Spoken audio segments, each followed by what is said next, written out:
Hi guys, ही एक typical situation आहे एका स्ट्रीट फाईटमध्ये की जनरली जेव्हा दोन अनट्रेंड लोक एकमेकांबरोबर कुठल्या कारणाने फाईट करतात किंवा कुठल्या ना कुठल्या तरी कारणाने त्यांचा वाद होतो, तर त्यांचा एक कॉमन पॅटर्न आपण ऑब्झर्व केलेलं आहे. सो हा पॅटर्न बघा. नंबर 1, ते कुठल्या तरी कारणामुळे वाद घालतात. नंबर 2, एक कोण ना कोणतरी अटॅक करतं. As a part of self defence त्यांना एकच माहिती असतं की कॉलर पकडणे, हग करणे. दोघं अडकलेले असतात आणि खाली पडतात आणि तोपर्यंत ते तसेच राहतात जोपर्यंत दुसरे लोक त्यांना येऊन सोडवत नाही. एक ट्रेंड मार्शल आर्टिस्ट, एक ट्रेंड फायटर या सिच्युएशनला कसं हँडल करतो, let's see that.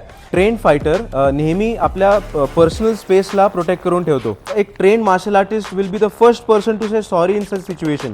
So close range combat एक असा टॉपिक आहे, एक असा समुद्र आहे ज्या समुद्रामध्ये तुम्हाला पोहता येत नाही आणि त्या समुद्रातले शार्क म्हणजे जुजुत्सू, MMA, रेसलिंग, ग्रॅपलिंग प्रॅक्टिस केलेले लोक आहेत. If you find yourself very close to the person who has trained in BJJ or martial arts, you will end up losing your arm. तुम्ही तुमचा हात गमवून बसाल किंवा गुडघा गमवून बसाल.